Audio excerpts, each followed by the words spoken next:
So I despise conspiracy theories because they're very enticing and sometimes they're very convincing. And one of my favorite jokes of the last few years is what's the difference between a conspiracy theory and fact? About 6 months. It gets me every time. But what I don't like about them is how they enslave the human mind. So you hear one and maybe it's a little convincing in one way or another, and then you're like, that's exactly right. You know, your intuition just jumps right into that thing. And I don't like that part of being human because a lot of times it's wrong. Think of the text, "Thinking Fast and Slow," and I'm so sorry to the author whose name has just escaped from my brain. You should go read that. You should understand exactly how the human mind, well, not exactly, but how the human mind processes information and those first knee-jerk reactions to anything you hear or see sometimes aren't very accurate. So, something that I've been hearing a lot lately is about the monetary system, finances, how everything is rigged against you. And it's those people. Insert whatever group of people you want. Insert any moniker, negative word, anything at all, any description. Those people are controlling everything. Those people are keeping us down. Those people have, and we do not, and it's by design. And I see your point, but where are you coming from with that?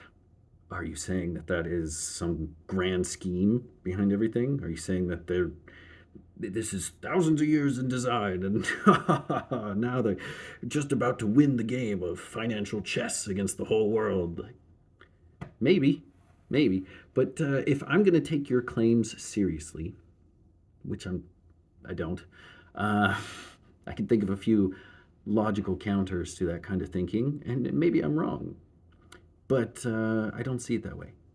And so, if we're going to have a conversation about finances and the monetary system and your point of view, then I'm going to need you to do me a favor, okay? I'm going to need you to educate yourself.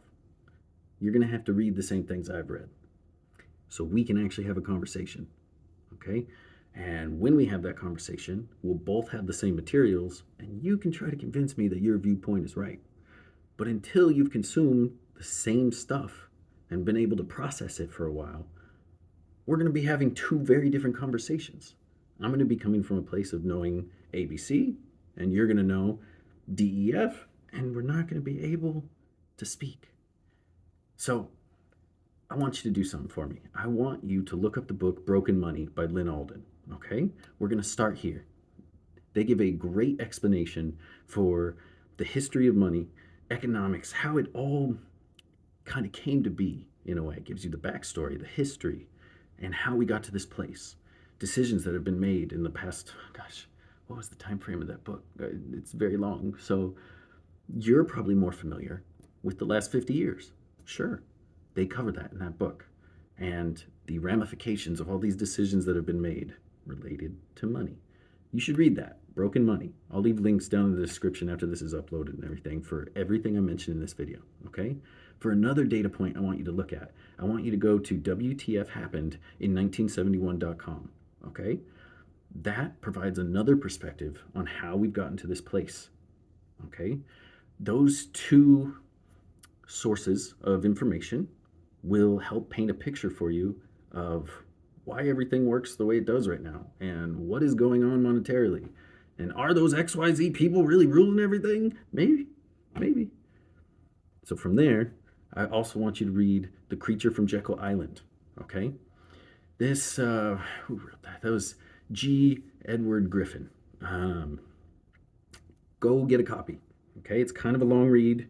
I'm sure your library has one, a copy.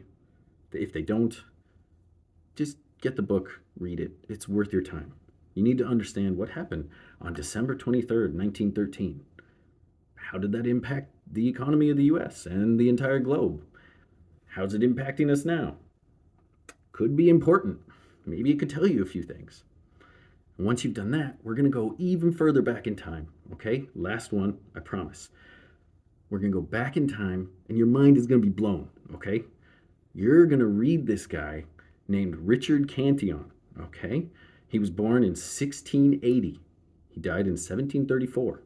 Okay? He died before the birth of the United States. And in his essay on economic theory, that's what we're going to go read. Again, descriptions down below. It's free online.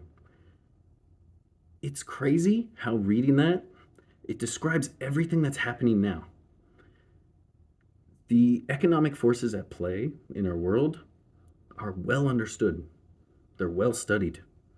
Okay? And we can argue all day over if economics is a hard science or a philosophy. Sure, sure, sure. That's fine. But Cantillon understood back in the day what is happening right now. What happens when the money supply is manipulated? What happens when new money comes into a system? What, reading an essay on economic theory, it blew my hair back. And that's why I had to cut it. It's very eye-opening. And once you've done that, you've read Broken Money, Creature from Jekyll Island, and an essay on economic theory, then let's sit down. Then let's talk about how XYZ is holding us down. Oh, they control the system and everything is horrible because they are here. I think that your disdain for the people and who they are is blinding you to how the system itself is what you're actually mad at. And I think these different texts that you could read might show you that. And I might be wrong, but I'm not having this conversation with you until you read those things. And maybe you'll point out how their business is full of crap and not worth the read at all. Maybe. I would love to hear that. But I'm not just going to go along with your little conspiracy theory that, like, it's evil versus good. Sure, maybe. Or there could be other explanations. And I want us to get on the same page. Now, why do that? Aside from all the conspiracy theory stuff, like that stuff can totally just drown your life in negativity. It can. Okay? Bear with me a second. I'm not crapping on your ideas. I'm just saying sometimes an idea seizes you and it drags you down. It makes you feel all depressed. Aside from all that, how is this useful to you? Why am I going to read these books about money? That sounds wicked boring, right? It can help you understand how to position yourself better to make good decisions in your life.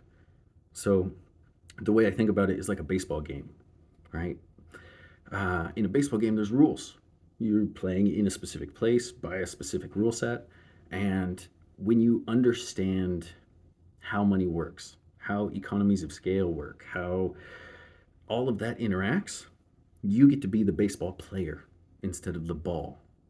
If you don't understand the system that you're a part of, you're just the baseball being thrown around, being manipulated by XYZ. You're just being thrown around. But if you understand the system that you're a part of, you could be the baseball player. Does that mean that you could change the system? Yeah, maybe. Maybe. And hopefully all that changing of the system isn't a lead up to what we as humans call a world war. You don't want things to escalate to that point. And that's why I'm so against it's them doing the problem. That leads to bad stuff historically, okay? I don't condone violence to change a system. But understanding the system, maybe the baseball player can go and speak to the director of the, what do we have in the US? The MLB, right?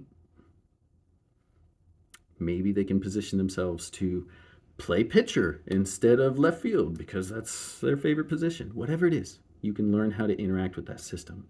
And that's why I support reading these things. That's why I say go out, educate yourself, expand the data points in your mind, give yourself more tools to think about what's going on rather than just chucking stones at other people. Because we've seen historically that doesn't turn out very good. Very well. I should read more. Thank you for watching. Good luck, okay? Take care of yourself. Try to make some sound money decisions this next week. And have a great day.